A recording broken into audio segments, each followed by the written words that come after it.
So I was interviewing Crypto Perfetta. This is like my I think fourth like formal interview, but I noticed the thing I enjoyed the most and that other people commented on was when I got into like I feel like where we're at now, where the number gets thrown around 3.5-4% of people are in crypto, like in of the whole world Yeah.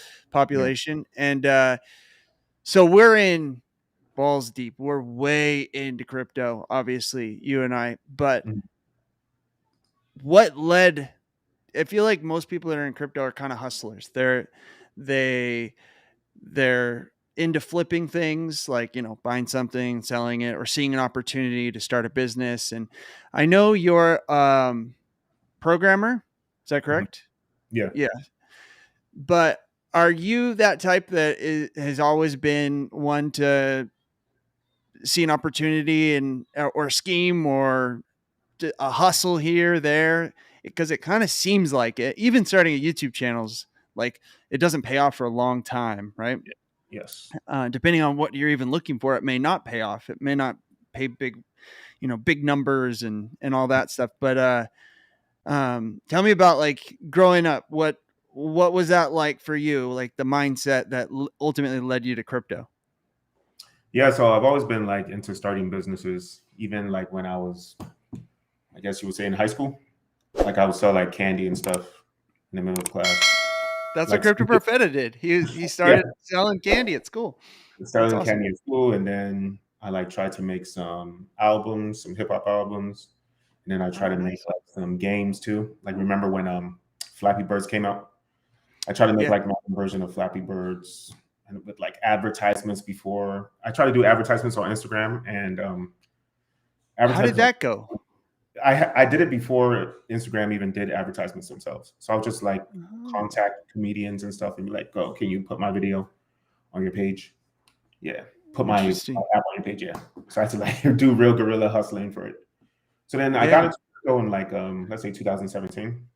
I really got into it like when everyone else got into it, right? Yeah. 2017 around the fall.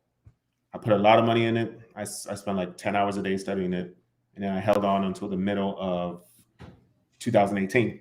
And by then everything crashed and I was like, I hate this, Yeah. the worst thing of all time.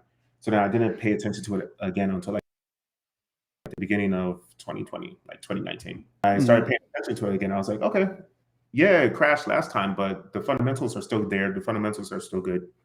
No one can steal your Right. crypto. It's impossible to defraud it unless you give someone your seed phrase. It's Yeah. impossible to so many benefits from that. There's no government that can control it. You can't even control it really. You can't create more Bitcoin without more than Right. 20 million Bitcoin. I mean, so it had such great fundamentals. I was like, this is absolutely amazing. This is going to change the world. And then from there, I was like, oh shit, I'm probably going to get rich off of this. So what am Yeah. I going to do like after I'm rich, right? So even back Right. then, I said, like it's a long process. You usually don't get rich after the first bull run. Right. Some Takes people two do. or three. Yeah. It takes 2 or 3 years. So I was like, Yeah. okay, so if this is going to take like 8 years or 12 years or whatever, what am I going to do long term? So then I started Right. doing videos like this and education. Like I have a course and stuff, education program, just trying to feel my way around things and just learn about the process for the long run, for the long So, term. I mean, so you got into Bitcoin. When did you get into Ethereum? around the same time, like Around the same time. 2017, I like studied everything: Ethereum, Bitcoin, Monero. You remember Monero? Yeah. Monero, Yeah. Eh, all of them. Well, so Cardano. you have a programmer mentality because you are one, obviously. But did you go to school for that, or did you teach yourself how to do it? No, I taught myself, or pretty much, Okay. I went to a boot camp. So the boot camp was like 6 months. Where all Oh, they did, okay. we were in there for like 12 hours a day, 12-hour days. Okay. Yeah. So, So I went so to, yeah, it was that happy medium. I mean, 12-hour days for 6 months is it's that might be crazy. the equivalent of like 4-year degree. I That's know. a And it was that's a it was crazy crazy, it was experience. insane, but even afterwards, when you get on the job market, it's still not exactly what you learned at Right. school. There's no Yeah, way how. that was my experience with Spanish was, you go through 4 years and you think, "Oh, I have a good grasp of this." And then you go to Tijuana and you realize I don't understand a thing. Like, You don't this is understand crazy. I anything. was, yeah. And then you're there for a day immersed in it. And you're like, I think I've learned more today than I did in the 4 years. And you're like, how is that possible? How could I have been so blind to what I thought I knew Mhm. versus reality? And it just crazy. And Is it so, because everyone talks slang all the time, or what?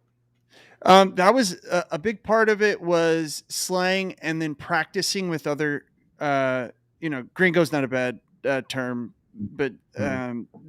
listening to me speak versus listening to someone who uses slang and then is just so they don't have to think about the phrases like that we Yeah. use in English. Like, they don't have to think about it. So it just rolls off the tongue at a speed. Like, I would speak slower, so I would technically probably now not consider myself fluent, but I spent 2 years speaking Spanish in like San Diego, right up against the border. So not Mhm. in Tijuana, but you know, right up there against the border, in Imperial, what was it called? Imperial Valley. Okay. Anyways, in California. And that was a cool experience. But what I was wondering, kind of relating that experience to programming, is when you learned about Ethereum, were you what did it just absolutely blow your mind at the possibilities compared? Because when I learned about Bitcoin, I thought, oh, this is cool. And it was, so I actually first put money in on my birthday, which is mid-January in 2018. So I saw a magazine in our office that was the Christmas, the big 20K Christmas in 2017. And I had actually been listening to Richard Hart a little bit, but I had never actually gone through the process of learning how to put money on. And anyway, so I got in technically very beginning of 2018. Yeah. But I didn't learn about Ethereum for like 6 months. And then I really got into it because I felt like Ethereum just was way more my speed. And I liked the idea of being able to build on it, and that was going to attract more people rather than kind of a coin that had been out for 10 years already and was just finished. That's how I felt. That's how I looked at it. Did you look at it in the same way, or did you feel there was more opportunity with Bitcoin? So I learned about everything all at the same time because as soon as I Yeah. discovered it, I was like, "This is crazy!" Like in 2017. So I started off with Bitcoin, and then Sam Antonopoulos, I think that's his name. He Yeah. used to talk about Bitcoin all the time. I forgot how to pronounce his name. He's from Greece. Yeah, and Yeah.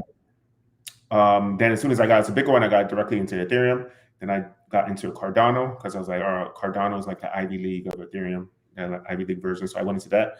And Oh, I that's went. interesting. You thought of it like that. That's why I think Yeah. about it, because even right now, it's still taking them out forever to come out with anything like substantial. So Yeah. And what is Zen? Zen's going to be like, they're even faster. I guess we'll have to see what Zen does. They're yeah, going to have some price performance, but it's interesting to look. Like, I feel like your channel, if I when I went back and looked chronologically through the videos, I mhm, was like, that's how I felt. I was I was just kind of learning and absorbing it all for the first 6 months, and kind of learning Bitcoin and like, wait, what is proof of work? And yeah. just this whole nother language. There are no classes in college and stuff you can go, and so you learn on YouTube. And you're like chronologically looking at your videos, it's like stuff on Bitcoin, and then it's all about Pulsechain, and there's some stuff about Ethereum, and like videos on, hey, what is an NFT? Like a lot of good informational and educational stuff.